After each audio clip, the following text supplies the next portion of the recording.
Кризата го изеде буџетот на граѓаните и од тоа нема враќање. Луѓето се свесни за тешката зима и месеци кои што следат, а помошта од државата е мала и недоволна, но и добре дојдена. Ова го коментираат луѓето пред нашата камера, запрашани што мислат околу одлуките на властите, да доделуваат одредена сума на сметките на најзагрозените категории граѓани.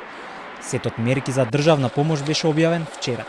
750 денари месечно од ноември до февруари се наменети за втората категорија пензионери, а оние со најниски пензии ќе земаат двојно повеќе, 1500. Јас паѓам во богатите 19.000 нешто. Не ми стига. Сопругата да не работи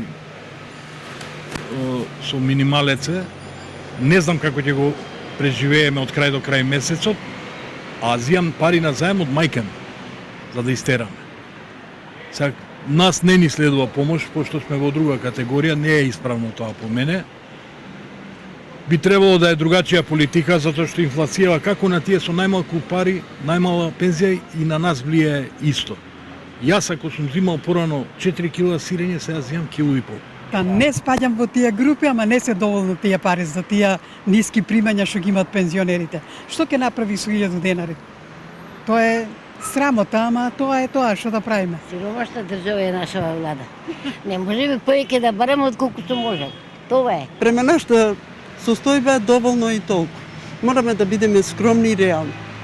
Инаку знаеме дека секаде е криза, како во светот и кај нас. Сдруженијата на пензионери ја поздравуваат одлуката на владата, но бараат и дополнителни одлуки.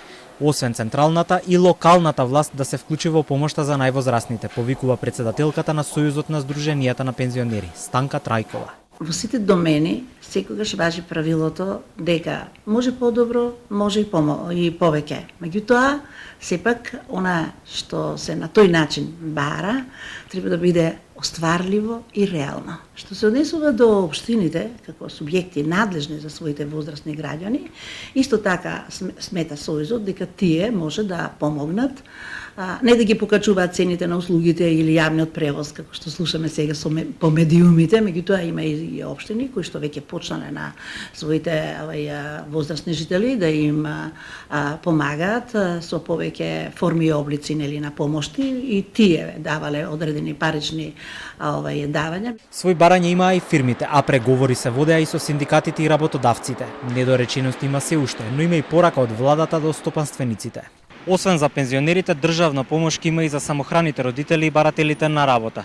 Фирмите и компаниите се препратени на адреса на банките да бараат кредити со поповолни услови, а добиваат и уверување од владата дека се прават напори за обезбедување енергенси со пониски цени. За да стасаат парите од помошта кај граѓаните, потребни се брзи законски измени. На потек се пратениците од владата изразуваат надеж дека економската помош нема да најде на блокади од страна на опозиционерите.